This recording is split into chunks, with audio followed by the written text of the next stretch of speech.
We will talk about physical properties and the composition of blood.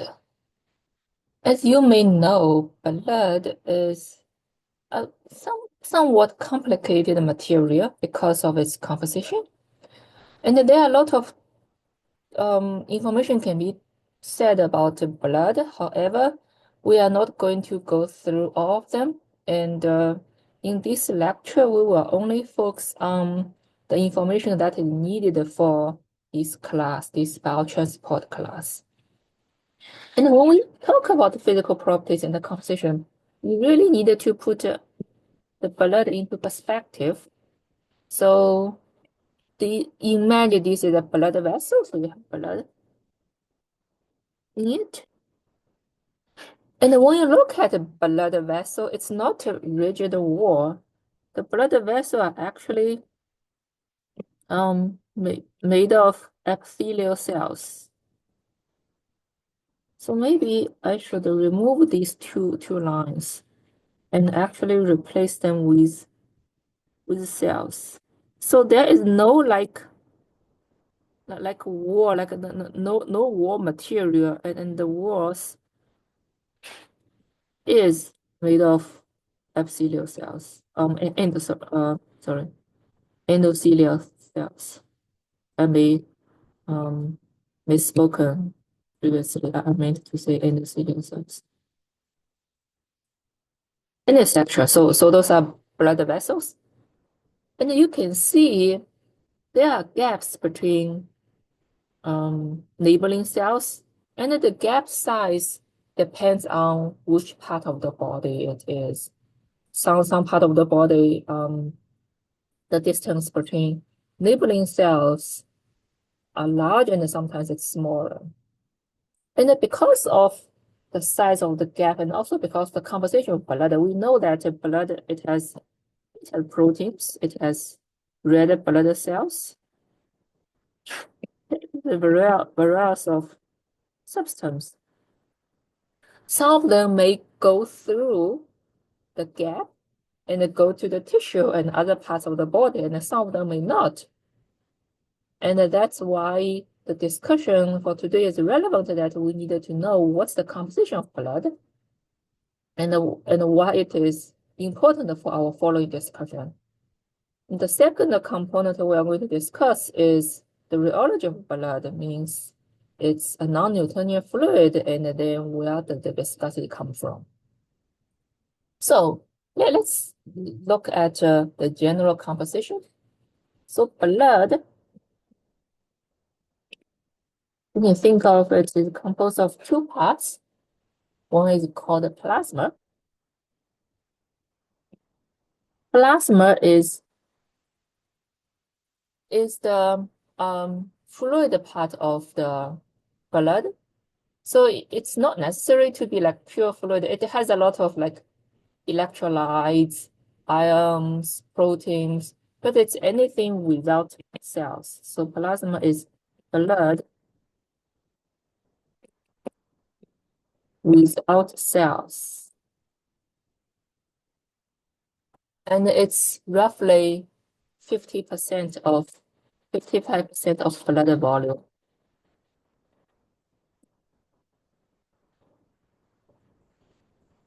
And the rest of it is called cells.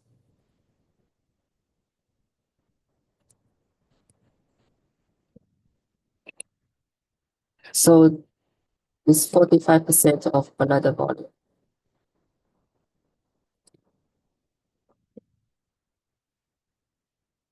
When we talk about the blood, one type of terminology usually hear people say is called the specific gravity.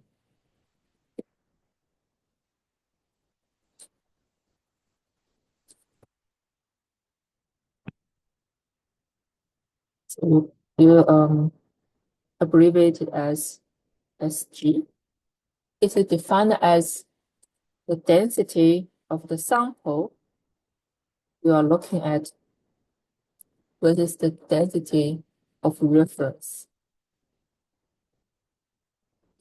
And usually For fluid, the reference is typically water at its maximal density. So for fluid samples,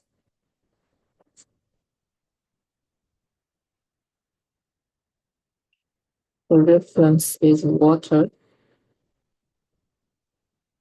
at 4 degrees C. So water at 4 degrees C has the maximum density.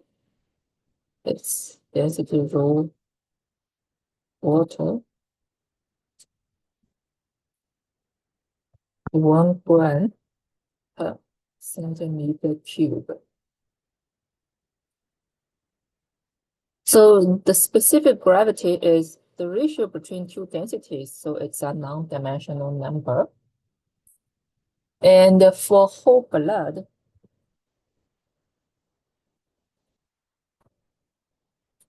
the specific gravity is between 0.05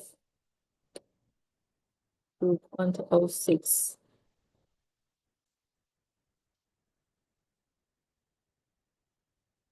And the plasma has a lower specific gravity. So the gravity of specific gravity of plasma, it is about 1.025. I misspoke. The whole blood specific gravity. I mean to say 1.05 to 1.06. For the cells, the specific gravity, it's a little bit larger. It's about 1.09. So the reason the plasma has a lower specific gravity compared to the cellular components is because the cells has a higher density. And then for plasma, the reason it's higher than water is because there are proteins in it. It's not pure water. So in general, blood is relatively in higher density compared to water. Okay, now let's look at each component. Let's look at the plasma.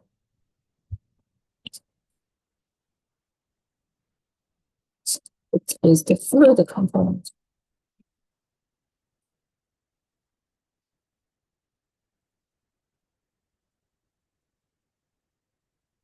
Fluid component is it's almost transparent. It's not necessary, like depending on how much you put it. It's a straw colored, and in terms of viscosity, it's roughly yes, viscosity is about 0.2 to 1.2 to 1.8 times the viscosity of water. The plasma itself means without the cells. You can approximate as Newtonian fluid. So can be approximated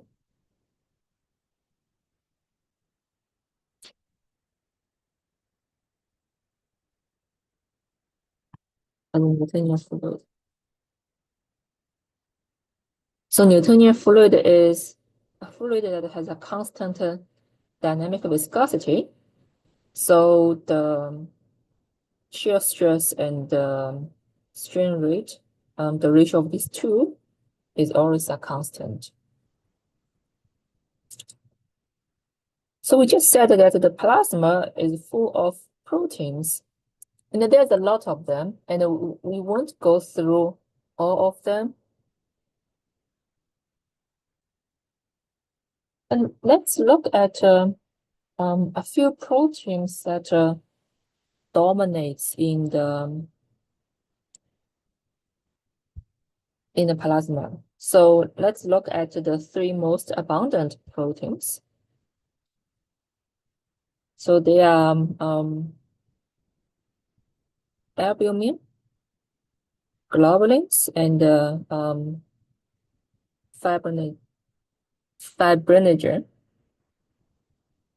So that comes with different molecular weight and concentrations. And depending on their concentrations, if they are of relatively high concentration, and they will contribute to the osmotic pressure of water, sorry, of blood. And we will discuss in a later lecture in this semester that how do we use osmotic pressure to calculate the water filtration across blood vessels. And also you can see proteins come in different molecular weight. And usually the size of a protein is proportional to its molecular weight. It's not necessarily like linear fashion, that's proportionality, but roughly like if you have a higher molecular weight, then the protein will be larger. And for larger molecules or for larger proteins, because of their size, they may not be able to travel through the gaps between those endothelial cells on the blood vessel walls. So that's how they can contribute to the osmotic pressure difference across the blood vessel.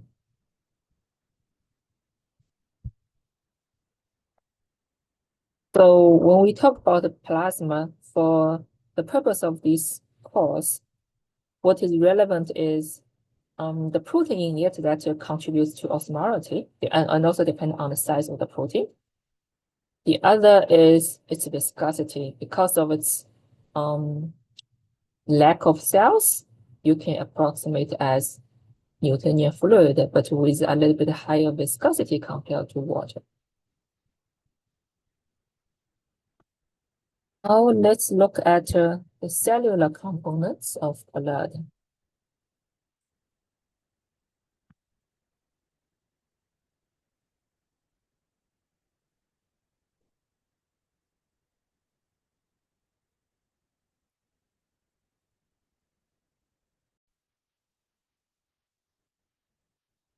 So the following table summarizes the three cells in the body or in the blood. So the most abundant is red blood cells. It's 95%. And because of its abundance, it is the blood that contributes most to the non-Newtonian property of the blood. So this one contributes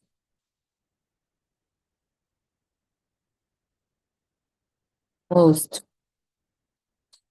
to the Newtonian behavior.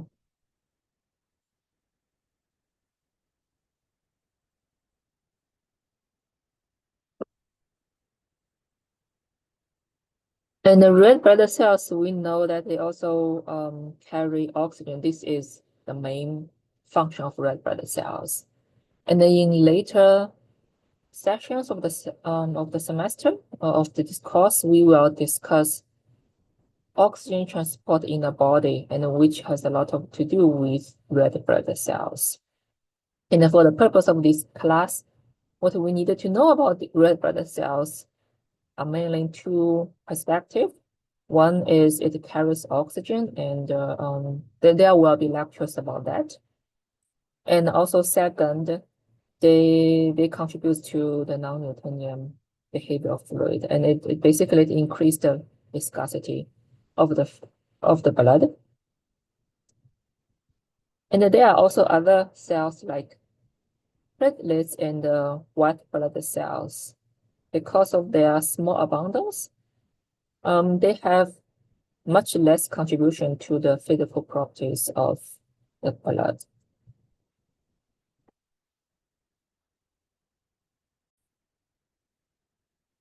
Since we have touched a little bit on the rheology, let's discuss a little bit more. We will have future lectures being more devoted to that. For now, let's just have a general understanding, a big picture of the rheology of blood.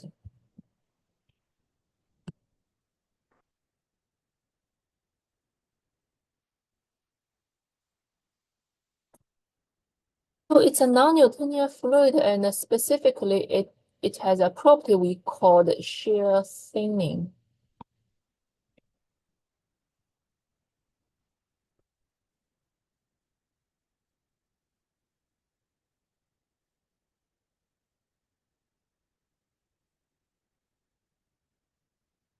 It means the higher the shear rate, the thinner you may feel about the blood. The thinner means lower blood viscosity. So the reason is that blood, let's draw it. So there are a bunch of red blood cells within the blood. Yeah, those like disc-like shape, just exaggerated. It may not be of proportionality of the composition, but roughly you can think about it. They look like this way.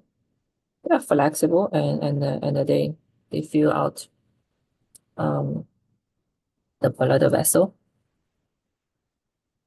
So when the shear rate is low, the blood those red blood cells tend to aggregate, and they form a blood.